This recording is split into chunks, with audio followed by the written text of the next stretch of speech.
Assalamualaikum warahmatullahi wabarakatuh. Ketemu lagi dengan Pak Cai. Kali ini kita akan membahas tentang permasalahan dalam penerapan tata ruang di Indonesia.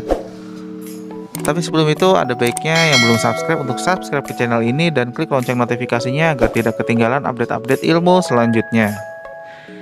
Oke, kita lanjut.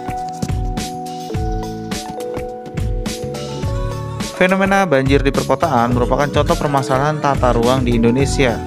Melalui fenomena tersebut, kita semua dapat menyimpulkan salah satu hambatan pelaksanaan tata ruang di Indonesia yaitu lemahnya koordinasi antar daerah dalam mengelola wilayah secara terpadu.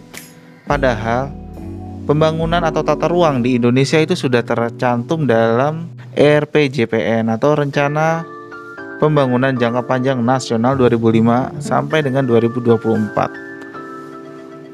Akan tetapi masih banyak permasalahan-permasalahan yang ditemui pada praktiknya. Adapun hambatan lain dalam penerapan perencanaan tata ruang di Indonesia yaitu yang pertama, pemanfaatan dan pengendalian ruang belum efektif. Rencana tata ruang merupakan hasil tahap perencanaan. Berbagai bentuk perencanaan tata ruang yang seharusnya ada di setiap daerah masih belum dapat terselesaikan dengan baik. Bentuk perencanaan tata ruang seperti rencana zonasi dan rencana detail tata ruang masih dalam proses perencanaan. Akibatnya, proses penataan ruang selanjutnya seperti pemanfaatan dan pengendalian tidak dapat berjalan dengan baik. Yang selanjutnya, lembaga penyelenggara penataan ruang belum efektif. Permasalahan SDM menjadi hambatan dalam penataan ruang di Indonesia, baik pada tingkat nasional maupun daerah. Beberapa permasalahan tata ruang di daerah ada yang tidak dapat ditangani pemerintah daerah sehingga harus ditangani langsung oleh pemerintah pusat.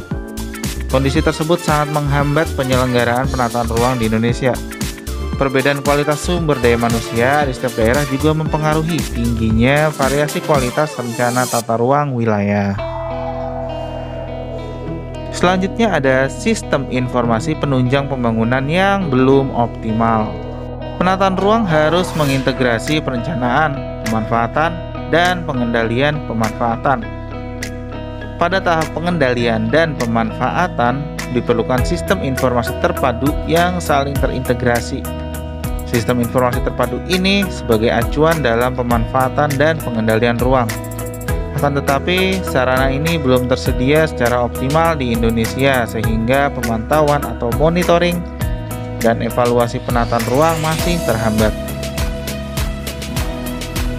Yang selanjutnya ada kesenjangan antar wilayah di Indonesia. Salah satu isu utama yang berkaitan dengan penataan ruang di Indonesia adalah adanya kesenjangan antar wilayah. Infrastruktur yang menunjang pembangunan di Indonesia masih terkonsentrasi di wilayah Sumatera, Jawa, dan Bali. Kondisi ini menjadi penyebab tingginya kesenjangan antar wilayah di Indonesia Barat dan Timur.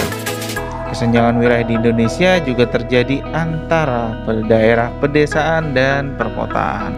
Yang kelima, potensi konflik pemanfaatan ruang.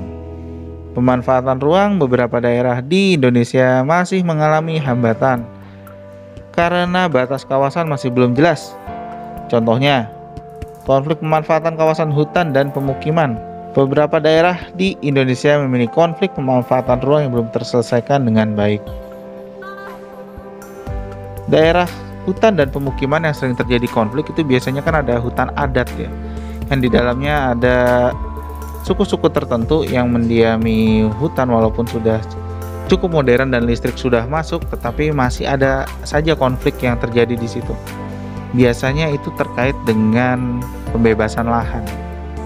Oke, sampai di sini dulu pembahasan tentang permasalahan dalam penerapan tata ruang di Indonesia. Semoga dapat bermanfaat. Jangan lupa subscribe, klik lonceng notifikasi, dan share ke teman-teman kalian supaya lebih bermanfaat lagi.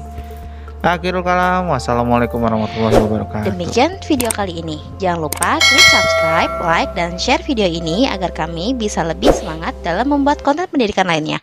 Wassalamualaikum.